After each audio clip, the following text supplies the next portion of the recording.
All right. We're going to go ahead and get started.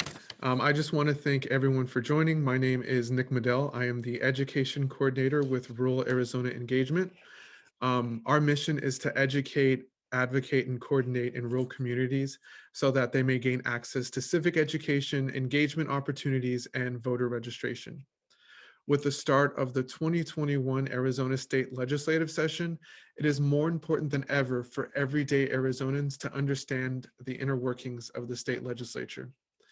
Thank you for joining us to raise your knowledge as we begin our community education series, the Arizona State Legislature 101. This three-part series will teach you the basics of the state legislature and how to hold elected officials accountable and how to become civically engaged. Our first session of the series, RAZE Awareness, will teach you the basics of the legislature and will feature guest speaker Senator Rebecca Rios. She will discuss her experience in the legislature and answer questions from participants.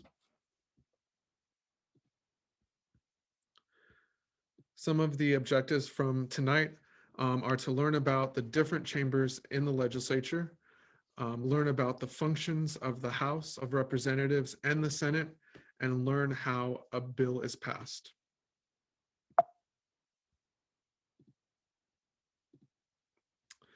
The basic makeup of the state legislature. The Arizona State Legislature is made up of 30 legislative districts. These districts are drawn based on geographical location and population. Each legislative district has a senator and 2 representatives. The basics of the Senate. The Senate is considered the upper chamber of the legislature. The Senate is made up of 30 senators, 1 from each legislative district. The term of the office is 2 years, limited to 4 terms. So a senator they can hold office for up to 8 years at a time. They're limited to 8 years. Job responsibilities for a senator or for the Senate is to draft legislation, introduce legislation, vote on legislation, place constitutional amendments on the ballot that voters then approve. Some other responsibilities and functions of the Senate are to approve the annual state budget. So the House of Representatives must also approve that budget.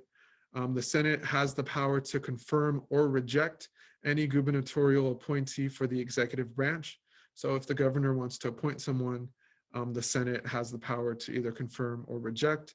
The Senate also has the power of trial and conviction to remove elected officials impeached by the House of Representatives. So currently our federal Senate is going through this process right now, not our state Senate, but this is one of the powers that our state Senate also has for elected state officials. 2/3 vote of the Senate can expel a fellow member. So let's say someone does something really bad and the Senate decides that that member needs to be expelled. 2/3 of the senators can vote to expel that member. 2/3 vote can also call a special session of legislature to deal with a specific issue of importance, unfinished business, or an emergency. So the legislature isn't always in session. It's only in session for so many days, and if there's an emergency or if they want to call a special session for something, 2/3 have to vote to call that session. The basics of the House of Representatives. The House of Representatives is considered the lower chamber of the Arizona State Legislature. The House is made up of 60 representatives, 2 from each legislative district. The term of office, just like in the Senate, is also 2 years and limited to 4 terms. The job responsibilities for members of the House of Representatives is also very similar. So they can draft legislation, introduce legislation, vote on legislation, also propose amendments to the state constitution, which is then voted on by the voters. Other job responsibilities, very similar to the Senate, is to approve the annual state budget. The Senate must also approve. The House also has the sole power of impeachment of elected officials. And then, of course, they send that over to the Senate for any trial or conviction. The House of Representatives also has the power to expel a fellow representative, just like the Senate does if they want to, also requiring a 2/3 majority vote. And then the House of Representatives can also call a special session of the legislature to deal with specific issues of importance, unfinished business, or an emergency. Now, moving on to my favorite portion of today's call is how a bill becomes a law. So some of you might be familiar with the bill on the right. That is actually the bill from Schoolhouse Rock. If you are familiar with that song about how a bill becomes a law in our federal government, it's actually very similar to how a bill becomes a law in our state government. So a bill can be introduced by any member of actually the House or the Senate. So it doesn't matter where the bill starts. But for simplicity's sake, we're going to act like a bill is starting in the House just for this lesson. So if a bill starts in the House, the bill is introduced by a House member, a group of members, a standing committee, a majority of a committee, after being written in proper form by the Legislative Council. So the Legislative Council will write the bill and they'll make sure that it follows the state constitution. The bill is then branded, it's given a number, it is read and referred by the House Speaker to the appropriate standing committees and to the Chief Clerk for printing and distribution. Once the bill has been sent to the appropriate standing committee, that committee considers the bill. This may include different hearings, testimony from different experts that know a lot about the specific topic of the bill, and then statements from citizens. So citizens do have a part in this process. They can actually go to these committee meetings and state their opposition or their support for the specific bill. And we will actually go further into that in our next session of the series, of this 3-part series called Raise Your Voice. So be on the lookout for an email later on tonight talking that will allow you to sign up for that session. But anyways, once in committee, the citizens can speak on it. And then after that, the committee reports recommendations to the whole House. And then the Committee on Rules determines if the bill is constitutional and in proper form. After that, the Committee on Rules places the bill on an active calendar and the Speaker sets order in which measures will be considered. So the Speaker gets to decide when the bill will be considered. The Committee of the Whole, informal session of the entire House membership acting as one committee, will then debate on the bill, debate on any amendments to the bill, and debate on any recommendations on bills on the calendar. Then, after that, there is a third reading of the bill. Every member that is present must vote on the bill. And then after that, either the bill will pass or the bill doesn't pass. And if the bill does pass, then it goes on to the Senate to start the process over again. The reason why it says a third bill reading is that the bill is required to be read in the House of Representatives 3 times before it can actually be passed. And it's the same in the Senate as well. So before we move on to a bill's life in the Senate, we will just do a quick little recap on a bill's life in the House of Representatives. So first, it is introduced. It is branded with a number and referred by the Speaker to the appropriate committee. That appropriate committee considers the bill, has hearings, it hears from the citizens. The bill is then placed on active calendar for debate. The bill is read for the third and final time, and then it is voted on. And then if the bill passes, then the bill moves on to the Senate. Once the bill reaches the Senate, they will read the bill, and then the bill is laid over one day, meaning that the bill is kind of put aside for one day. And then once that is over, the bill is then read again for a second time. The Senate president refers the bill to the appropriate standing committees. Once the appropriate committee has the bill, they also consider the bill. They do hearings on it. They bring in experts on the specific topics, and then again, they hear from citizens. Once they do that, they report recommendations to the entire Senate. The president of the Senate then designates which measures to be placed on active calendar of the committee of the whole. Then the entire Senate will then debate the bill. Once it comes up on the calendar, they'll debate amendments to the bill and recommendations. Then again, just like the House, the bill is read for a third time and then voted on by all senators present. If the bill passes and it's identical to the House bill, meaning that every single word is the same, like every comma, period is the same, then it goes on and it passes, then it goes to the governor to either sign into law or to veto. If the bill passes the Senate, but is not identical to the House bill, meaning that during the process of the bill being in the Senate, it's amended either by addition or deletion of materials, it is then sent back to the House.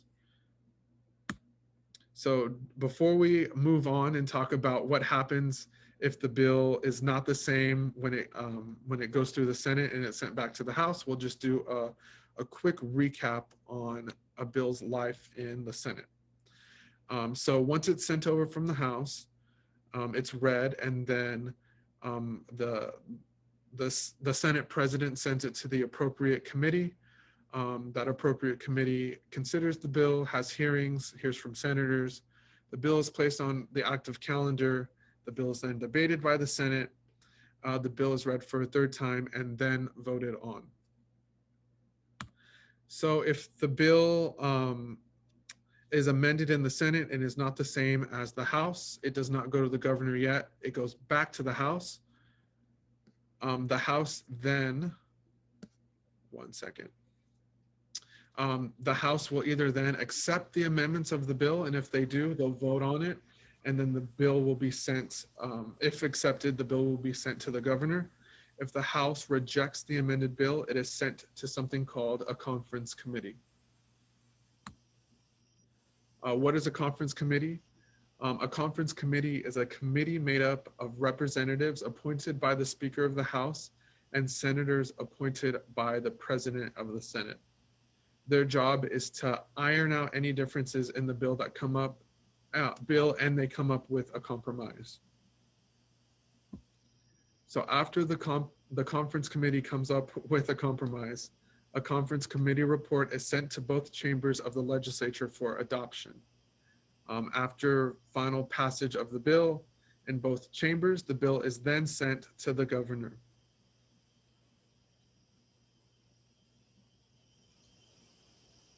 One second. There we go. So what does the governor do after the bill passes the Senate and the House? So after the bill is received by the governor, having been passed by both House and Senate, the governor may sign the bill into law, or allow the bill to become a law without his signature if he takes no action during the next 5 days or 10 days after adjournment. The governor may also veto the bill, but he must return the bill to the House, stating his or her reasons why he vetoed the bill, why he or she vetoed the bill.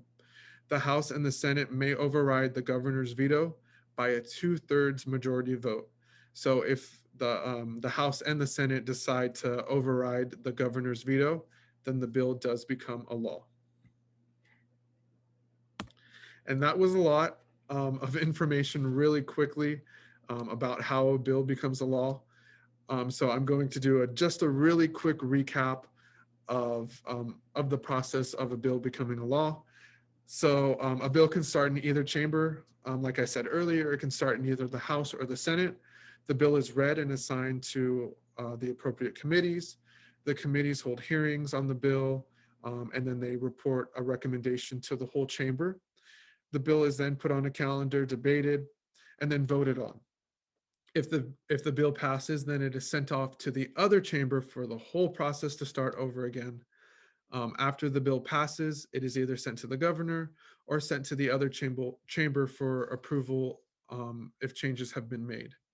If the other chamber doesn't approve of the changes, the bill goes to conference committee like we talked about before, and then in that committee, the differences are ironed out. After the conference committee, after that, the bill goes back to both chambers for adoption and approval, and then the bill is sent for the governor for him or her to either sign or veto. But right now, we are lucky and honored to have a special guest, Senator Rebecca Rios. Thank you so much for joining us, Senator. Can you hear me? Yes, I can. Hi, everyone. So Senator, you can go ahead and start by telling us a little about yourself and telling us about your experience in the state legislature. Okay. Well, I tell you what, I'm going to start, and then if anybody has questions as I'm going, just, wave, cut me off. My name is Rebecca Rios. I am currently the minority leader here in the Arizona State Senate. I've been in the legislature probably longer than a lot of you have been alive, which I hate to admit, maybe not. But I started actually by representing a district in Pinal County in 1995. And I've served in the House and the Senate. Over the course of the last 25 years, I've served in different leadership capacities. And then about 6 years ago, when Pinal County, actually in 2010, I ended up losing a Senate seat to a very right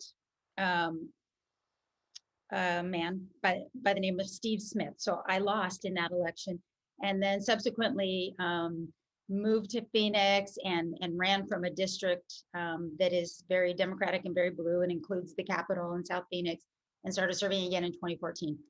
But I've been around here a long time, seen a lot of change, both good and bad, in terms of the process. And so with that, I really want to just be able to give you whatever information is most interesting to you and answer your questions. So I'm just gonna stop there, and then you guide me in terms of what specifically you want to know. Otherwise, I could talk forever. I just want to know, you've been in the House and you've been in the Senate. What are some of the biggest differences between serving in the House and the Senate? That's an interesting question. So here in the Arizona State Legislature, the state of Arizona is divided into 30 legislative districts. Each district has one senator and two representatives that represent the same geographic district. I would say the main difference, I mean, literally there's no more power per se in one chamber than the other. Every bill that gets introduced, whether it starts in the House or the Senate, ultimately has to be, voted on by each chamber. It, goes across the mall, and each chamber has to pass it in order for it to go to the governor's office. I would say probably the biggest difference, honestly, is in the legislature. In the House, we've got 60 members. In the Senate, you have 30. And so when you watch any proceedings on the House floor, typically you'll notice their floor speeches are a lot longer. They're a lot more contentious. It's a lot more ruckus, a lot more. I loved it when I was in my 20s and my early 30s. It's definitely more hands-on. When you get to the Senate, for some reason, everybody's a little more quiet, and there's a lot less in terms of trying to convince people across the aisle of your position. And I don't know if it's because senators typically have been here for a while, or if it's just the psychological factor of only having 30 people. There's more accountability. You're less likely to strike out at someone else because you're sitting so close to 29 other folks.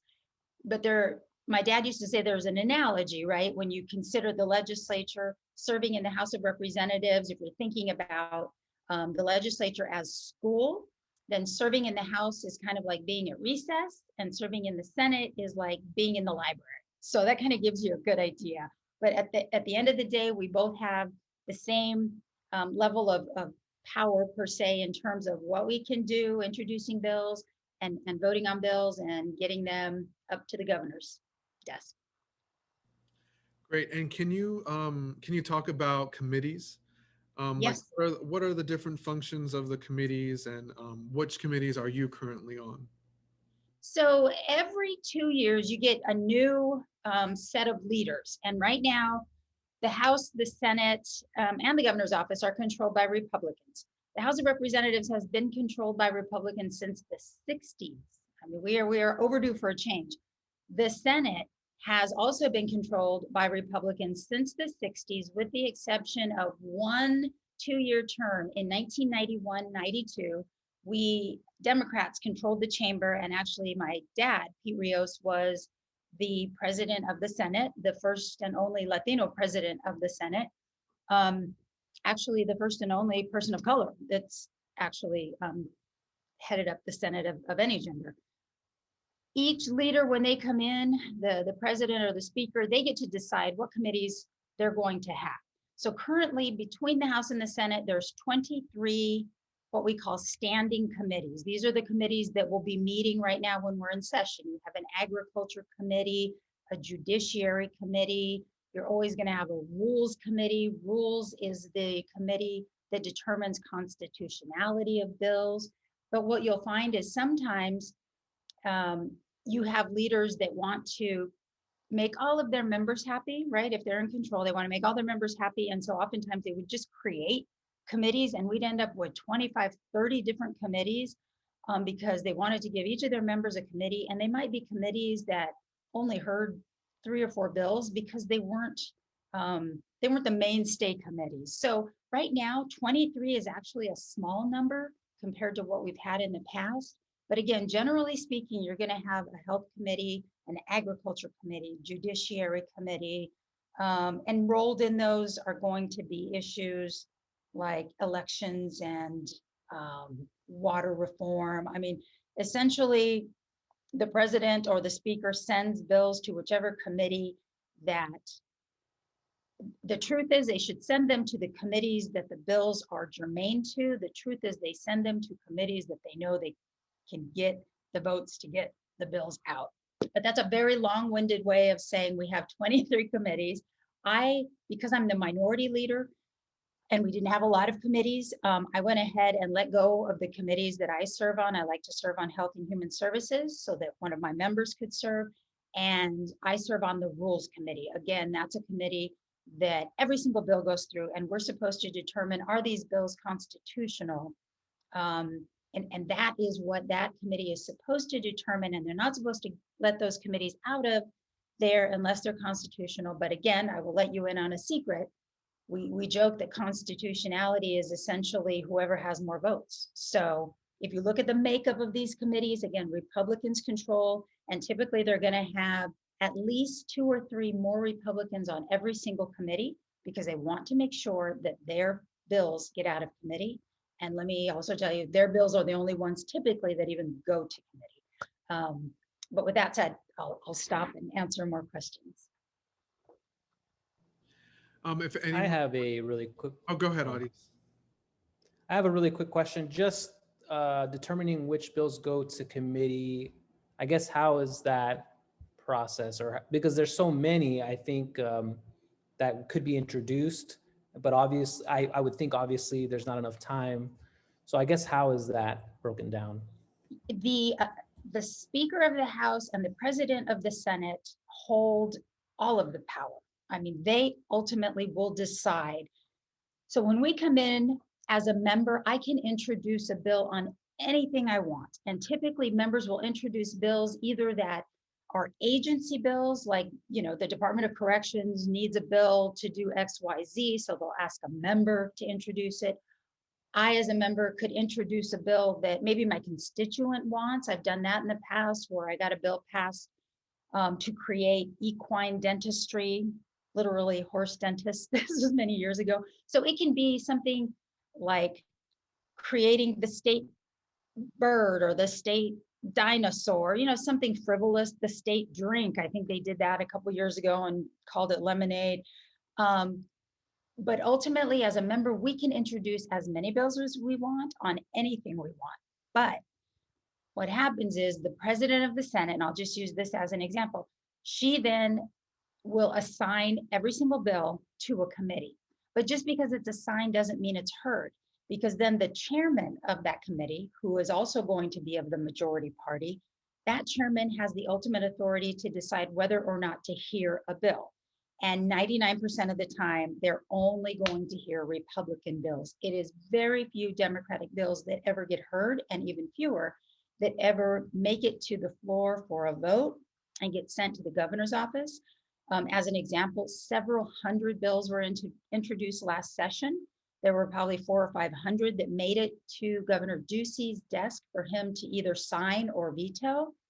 And of those, there were less than 10, I think it was maybe about 5 Democrat bills. I mean, just kind of wrap your head around that. Hundreds of bills and only 5 Democrat bills made it to his desk. And they're going to be bills that don't have an appropriation. They don't have money. They're really not consequential. I'll give you an example. I had one of those 5 bills, and it was to create a license plate for Habitat for Humanity. Very important for those folks. And it raises money for a very good cause, but it gives you a feel for when they let us get something through, it's not going to be some landmark legislation or something that appropriates money or really changes something marketed in Arizona. But the short answer is the president and the speaker ultimately determine where the committees go, and then the chairman decide if that bill ever makes it out of their desk drawer. And if anyone else has any questions for Senator Rios, please feel free to either put that in the chat box, or you can unmute yourself and ask. So the next question that I have, like, what is a normal day at the state legislature? Whether it's committee meetings or voting on legislation, what does the normal day look like? So we are in session Monday through Thursday. We don't work on Fridays. Typically Monday, we don't start until 1 o'clock to give people that live out of Maricopa County time to travel in, because a lot of folks will go home on the weekends and then drive in Monday morning. You're going to go to the floor at 1 o'clock in either chamber, 1:30, and it's a lot like school, right? You get there and you pray and you pledge, you do the Pledge of Allegiance, and then if you have guests there, you can introduce your guests. You can do points of personal privilege. I can stand up on the floor and make comments about anything I want, or read about something. Typically, the speaker or the president will do business across their desk, like assigning bills to committee, a lot of that kind of ministerial type stuff. And then if we're not voting on bills that day or amending bills that day, then basically floor will close and you go to committees. You go to your assigned committees. So there's committees in the mornings on Tuesday, Wednesday, Thursday, and in the afternoons on Monday, Tuesday, Wednesday. And then Thursday afternoons are reserved for what we call Committee of the Whole. And that's where all the legislators go back to the floor and we debate bills. We can amend bills to include language that we want. So that's where we do that, as well as what we call third read. Third read is essentially when we vote on bills. And the reason it's called third read is by our Constitution, every bill has to be read 3 times. So the first time it's read, it's typically over the desk of the president, and then it's read in committee, and then the third read is before we vote on it. If you ever watch proceedings where we're voting on bills, you're going to see the reader, and it sounds like an auctioneer, because they literally have to read the bill. And so they are, reading as fast as they can, because some of these bills are very, very long. So it's almost like an auctioneer. They're going just through the process of reading this thing. You can't understand what they're saying, and then we get to vote.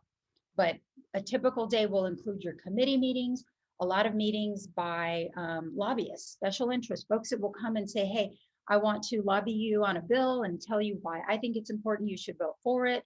And then you may have somebody that comes and tells you, why they think you should oppose the bill. I have always had an open door policy. I will meet with anyone, and whether that's lobbyists, constituents, people that aren't even in my district. But there are other legislators here that they don't have any meetings. And so I'm not really sure how they get a full grasp of where people stand on some of these bills. Because ultimately it's up to you how much time you want to put in here or not as an elected official.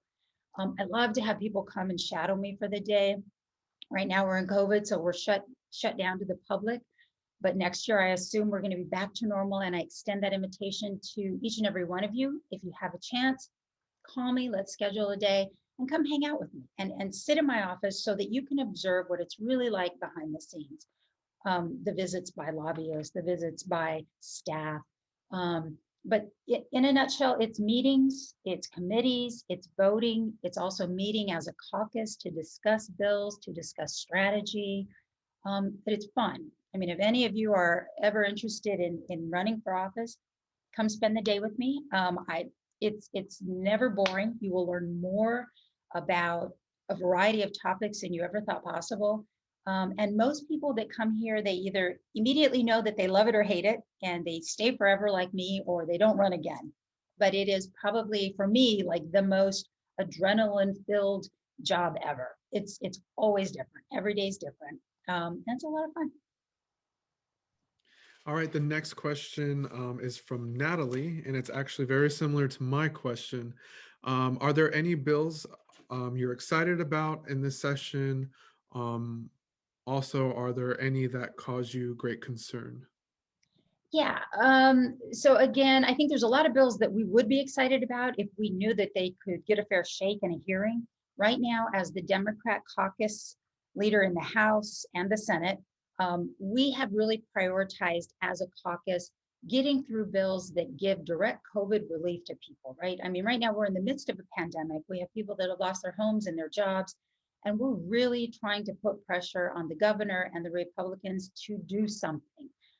Because at the end of the day, we think that's the most important thing that can be done. So you will hear us talking a lot about the need to put more money into the rental assistance program so that people aren't becoming homeless and evicted, making a very cumbersome unemployment insurance program more accessible to folks that are having a lot of trouble, getting more grants out to small businesses. So that's our big push.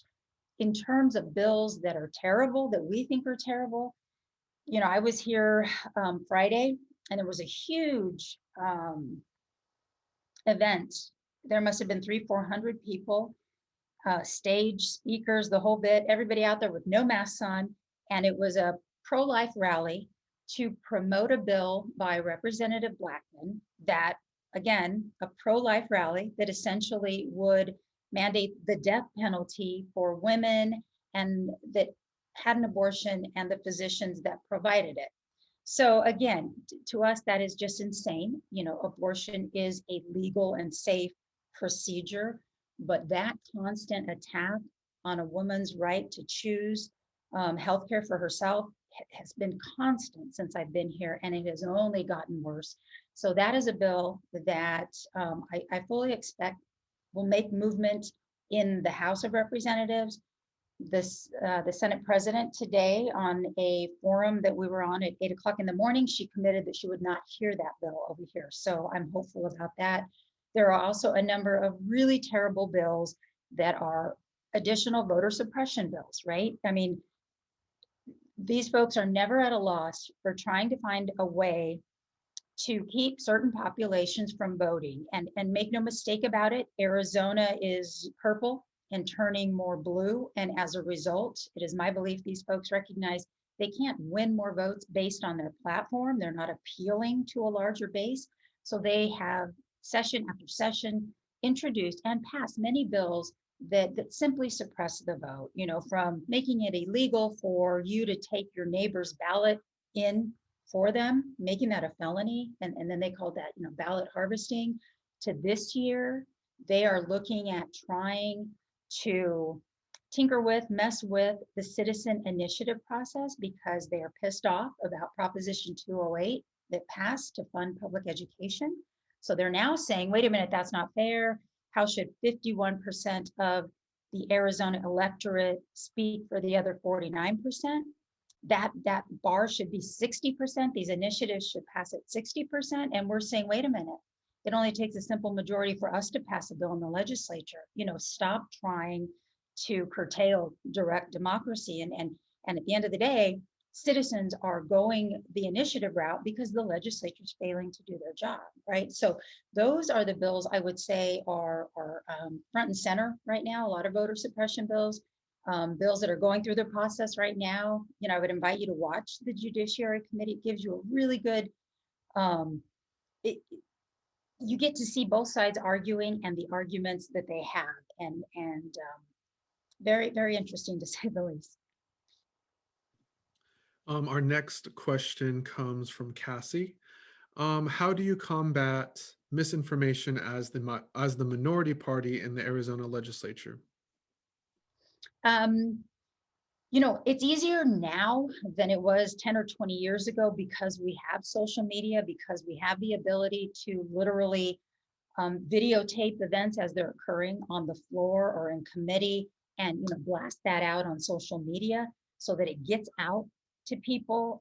That has been key in, I think, engaging and involving and getting folks more interested in politics, because 20 years ago we operated in a vacuum, and there might have been 2 or 3 reporters that would stay up all night with us as we were legislating, and maybe they'd write 1 or 2 articles, but for the most part, Greater Arizona had no idea what was going on down here.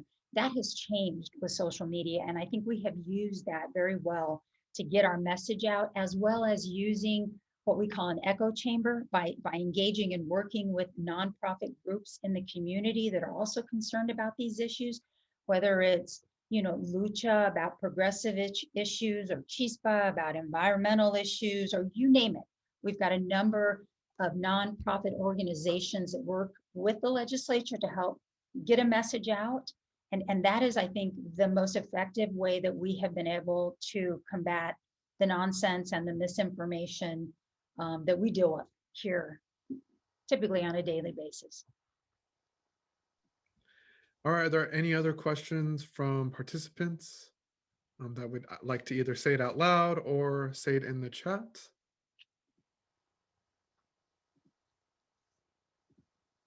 All right, if not, I'm going to ask another one. Could you go over the process to adding an amendment to the Constitution? I don't know if that happens very often. I used to live in Texas, and I know it did there. But could you briefly go over that process? I mean, it can be done one of 2 ways. The citizen initiative process, folks can create an initiative that actually does create a change in the Constitution. So that is one way that could happen. The other way is here in the legislature, we could introduce, it's called like a SEM? I forgot the acronym, but we can also pass legislation here that would seek to change the Constitution. We try not to do that very often, right? Because you don't want everyday legislation in the Constitution, because it's very hard to change. And that should not be kind of this doctrine that has everything in it. But it is possible, and it's possible through both methods. Awesome. Any other questions? Audience, go ahead. I had a really quick question. You mentioned, some people have an open door policy. Where would that be advertised? Is that kind of on an individual's website or a legislator's website, or will it be on the Arizona website? How would we kind of know that hopefully somebody would want to talk to us about whatever issue? That's a great question. And essentially, you're only going to know by picking up the phone and calling their office. And I always encourage people to do that. Call and say, hey, I'm so-and-so, I'm, a registered voter in your district, and I'd like to meet with you, and see if they respond, see if they schedule a meeting. I mean, that is the one way to know. And like I say, I always accommodate folks, but I don't know that everyone does. A lot of times folks will say, what is the best way to influence a legislator? And I swear by this, because we get thousands of emails. Oftentimes they're form emails, but it's very rarely that somebody picks up the phone and leaves a phone message, calls us, asks to meet with us. And I have had a handful of constituents that over the years have done that and maintain contact so that I know who they are. And I had one lady many years ago, my God, 20 years ago. She was from Eloy, and she at the time had said, can I bring my kids? I homeschool them. We want to have lunch with you. So they brought a picnic lunch. We went across the street to Wesley Bowlin. I sat and had lunch. Wonderful woman. Her kids were incredibly bright. And I remember at the time, before I met with her, thinking, I don't know why on earth anybody would want to stay home with their kids all day. I mean, oh, who wants to homeschool? But it was interesting because I got to know them. And then anytime legislation ever came up that had to do with homeschooling, if it wasn't something that the Education Association or was opposed to, or public schools wouldn't benefit from, then I would support it, because she would call and say, hey, this bill's coming up, will you vote for it? And it was for no other reason than she had established a relationship with me. And so I can't tell you how impactful that can be. And again, of all the years I've been here, I've only had about 5 people or families that have done that. But when they call, I take their call. And I always encourage people, reach out to your legislators and attempt to do that. Thank you. We had a question from Mary asking how many women are in the state legislature. I guess we can turn that into another question. Over the years, we've seen a lot more women be elected to different offices around the country. And so can you talk about your experience as a woman, as a legislator, what that's been like, and just your experience personally? Sure, absolutely. So interestingly enough, Arizona has been within the top 3 states for female representative numbers for well over the last probably 15 years. So we've always ranked up in the top 3 to 5 states in terms of the sheer numbers of women we have serving, which at first glance, right, people go, oh, that's fantastic, how progressive. But I'm always quick to point out that it's not about having a lot of women here, it's about having the right women here. Because oftentimes on any given issue, it could even be, I'm thinking way ahead, but oftentimes it's my male counterpart that is going to be of more assistance and more help to me on issues like women's health, reproductive health, than women across the aisle that I'm fighting because they are opposed to, the right to choose or free health. So it's an interesting dynamic. We have a lot of women here. But again, at the end of the day, I've heard a lot of women say, well, I went to the poll and I voted for every woman. And part of me is thinking, oh, that's not necessarily a good thing. You really got to get to know what people stand for. So a little bit about my experience here. When I first came in, I was 27, almost 28.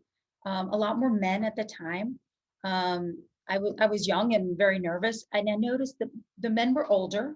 We did not have a lot of young people. Most of the people were over 50. And so it was almost, if I look back in hindsight, it was very much kind of condescending. My name's Rebecca, but they would call me Becky. And it was just, they kind of treated me like a little girl. That wouldn't fly today, right? Flash forward 20 some years, and I look at the young women that have come into office lately, Athena Salmon, Isela Blanc, Raquel Teran. I mean, these women are amazing, and they are, if anybody tried to be condescending to them, that just wouldn't fly. So I think what I'm trying to say is we have progressed. The times have changed.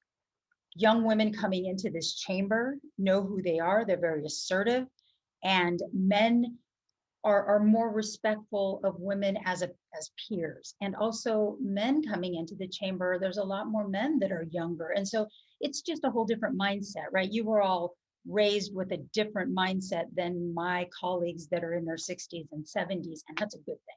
So a lot of women, yes. I mean, we have had 2 female president of the Senate. We had a Speaker of the House that was female. I was the first female to ever lead the Democrat caucus in the history of Arizona, which I thought was interesting. And I didn't realize that till, they put my name on a plaque and I went all the way back into the early, 1912, and it was all men. And I thought, wow, it shouldn't have taken till 2018 to get a female leader, but it did. So we're still making strides, but things have improved greatly. And the next question is, what do in-person meetings look like at the Capitol in the age of COVID? And what different precautions are you guys taking? Well, we don't really have any in-person meetings right now. Nearly everything is being done remotely via Zoom meetings. Literally, if you've gotten online, we have our committee meetings. As a member, we can go and sit on the dais, but we're only allowed 5 members in a committee room. The other members have to participate from their office remotely on their computer. There's no public that's allowed in the committee rooms. They can only watch online. You can testify, but again, it's online. You have to notify the committee chair the night before, and he'll get you, in the queue. She'll get you in the queue to speak the following day. So there's no in-person meetings, but I spend all day on Zoom doing meetings with lobbyists as well as with constituents. Typically, meetings are going to last, because members are so busy, you'll get maybe 15, 30 minutes max to meet, because you're trying to meet with as many people as you can in a given day. But I would argue it's even easier to meet with members now, because all they have to do is, turn on their computer. So again, take the opportunity to call and ask. The worst they can do is say no, but then right? Who's representing you, and just how accessible they are or are not. Next week in our next session, we're going to go over the request to speak system. Good. Could you, today, while we have you, talk about how that works right now during COVID, and how it would normally work anyways? So we have these kiosks in the front lobby, and apparently you need to come the very first time to register who you are, and then you're registered within that request to speak system. And then from there on out into perpetuity, you can at home log on into and give whether you are for or against any bill going through the process. You can log in as for or against, and it will literally name you, and it'll put your name in there, so that legislators that are in that committee, or even later on all of us as we're voting on bills, we have in our system request to speak. These are all the people, organizations, groups for and against. So it's a way to log in your support or opposition. And oftentimes the numbers are important. You'll find, whether it's, more consequential bills, more, bills that are have a lot of conflict on either side. Those are the ones where you get a lot of people chiming in. They want their voice to be heard. So we always recommend folks do that. You can do it from home. Now, the catch right now is if you've never registered within the request to speak system, you do have to come here the first time and do it. However, if one of you is coming and you want to get the information from the rest of your group so you can enter their information, that is allowable. So you're not, so 20 of you don't have to come. One member from that organization can come and register everyone. That will also enable you to speak, right? If you want to testify, you are, as a member of the public, you are granted the permission to speak on any bill in any committee. Committee chairs ultimately will have, they set the rules in terms of how long they're going to let people speak, or if there are just too many people that want to speak on a bill, oftentimes the chairman will say, okay, the pro side, you guys pick 3 speakers, the opposition side, you pick 3 speakers, and then you guys come up and speak. Otherwise, we'll be here for 3 days. But otherwise, everybody is open to speaking. Given COVID-19, is the public testimony online as well? Yeah, you would do it. You would do it online. You would need to, and I can get these rules and send them to you. But we've created, I guess, a process where you get in touch with the chair of that committee the night before and let them know you're going to want to speak, and that way, you're ready to go, and they've got your name, and basically you would chime into the meeting, and then they call each person by name when it's their turn to speak. And I'll tell you, I mean, especially in committees that I've served on, like Health and Human Services, they can be very emotional issues, and the sway and the influence that real people have in those committees can't be overstated, right? And you may even have legislators that don't necessarily agree with the bill, but there's no way in heck they can look at this person that's pouring out their heart and vote no. And so it's a very effective way sometimes to get people to really see the personal impact of legislation, the faces, the families attached to bills, the real life consequences of passing or not passing something. So it's very effective to have real people come and speak. And when I say real people, that's opposed to the paid lobbyists that are paid to get up there, and oftentimes are attorneys, and they will tell us, from their perspective, why something is good or bad. But nothing is as impressive and influential as a real person coming up and telling legislators why a given bill is important. So I always encourage folks, to speak if they feel comfortable doing so. And really, I've never seen, people, I can understand being nervous. Just always be respectful. And, unless you are being rude or arguing with the legislators, they're not going to be, at least I don't think, they're not going to be rude or condescending to you. You just go and you be respectful, and they'll be respectful back, and it will give you the opportunity, to have your say. Great. Are there any other questions for Senator Rios? Cassie? Hi. Or Sorry. Pablo, go ahead. Hi, Senator Rios. Thank you so much for being on. I wanted to ask, do you have a piece of advice for any young person, looking to run for, something at the legislature or any office in general? Absolutely, get involved, right? I got involved probably when I was 12 years old because my dad was in politics. So I didn't really have a choice. I had to knock on doors and pass out flyers growing up.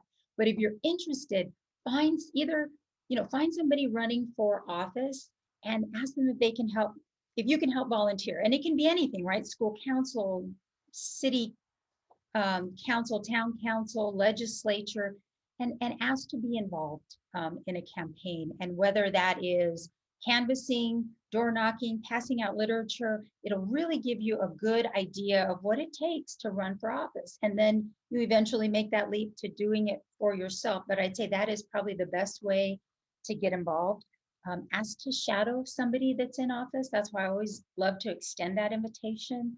Right now, you can observe basically all of it online and just really get a feel for what goes on and what they do, and consider running. And you don't have to start out with state legislature. Start out with your school board. Oftentimes, there's vacancies on school boards, but help someone on a campaign, get involved, and then consider running yourself. And for those of you that are ready to consider running for the legislature, there's a number of organizations that exist now that didn't exist when I started, particularly for women. There's a number of organizations that recruit and train pro-choice women to run for office. I know Republicans have one that recruits and trains pro-life women. I think it's called Dodie London or something. But on the Democratic side, we have, Arizona List and other organizations. There's clean elections funding. So the ability to actually get, I don't know, it's probably at least around $40,000 to run a campaign. So there's a lot of resources that exist now that didn't exist before. And I'd be happy, to spend time with any of you talking offline about how to get involved. All right, Cassie, did you still have a question? Yes, I've been thinking about this since you said for people to call their legislators directly, and it got me thinking about those pre-written emails that Yeah. you'll often see going around. I'm wondering how effective those are. Like I heard on social media that sometimes those get funneled out, legislators don't even read them or look at them. Is that true? Yeah, it is. And the reason why is on any given day, I could get hundreds, probably several hundred emails during session.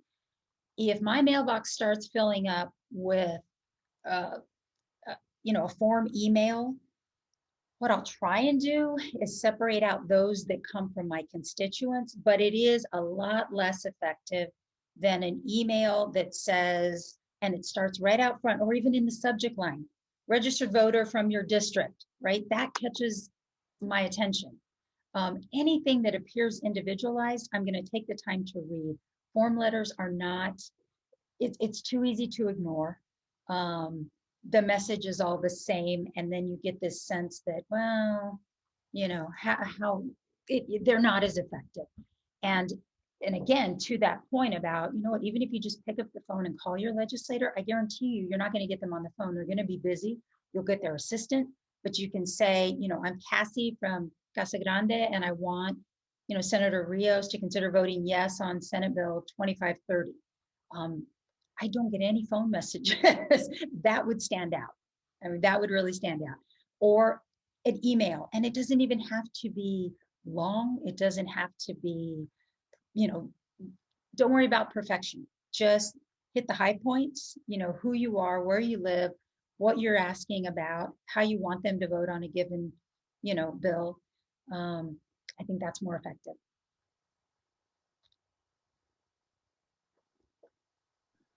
All right, are there any other questions? Let me see. All right, it doesn't look like there are any other questions. Senator Rios, thank you so much for joining us tonight. It was a pleasure having you, and I wish you luck this legislative session. Thank you. You guys, thanks for having me. Again, an open invitation. Right now we have COVID, but next session I'm sure we'll be doing in person. So come visit me. If you want to call me offline, call me anytime. I'd be more than happy to talk politics with you.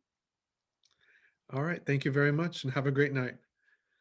All right. Good night. Good night. Before we go, we have a few upcoming dates, a few important upcoming dates. We have two more sessions in this series. We have the Arizona State Legislature 101, Raise Your Voice. That will be next Tuesday, February 2nd. We'll be going over the request to speak system, and then again, how to get in contact with your legislator. And then on the 9th of February at 6 p.m., we're going to have the Arizona State Legislature 101 Raise Power. We're going to be talking about how to get involved with organizations and candidates that share your values. And then on the 23rd of February, we have an event called Raise Community Redistricting 101, where we will discuss redistricting and how that process works. Again, I will be sending out an email with this PowerPoint on it. If you want to go back, just in case you missed anything, it will have all of the information about the legislature and how it's set up. And then on that email, we will also send out links to sign up for the next two events and also the redistricting event. I look forward to seeing everyone again at the next two Arizona State Legislature 101 events. And I hope everyone has a good night. Mask up, remember to mask up and stay safe. I will see you guys all real soon.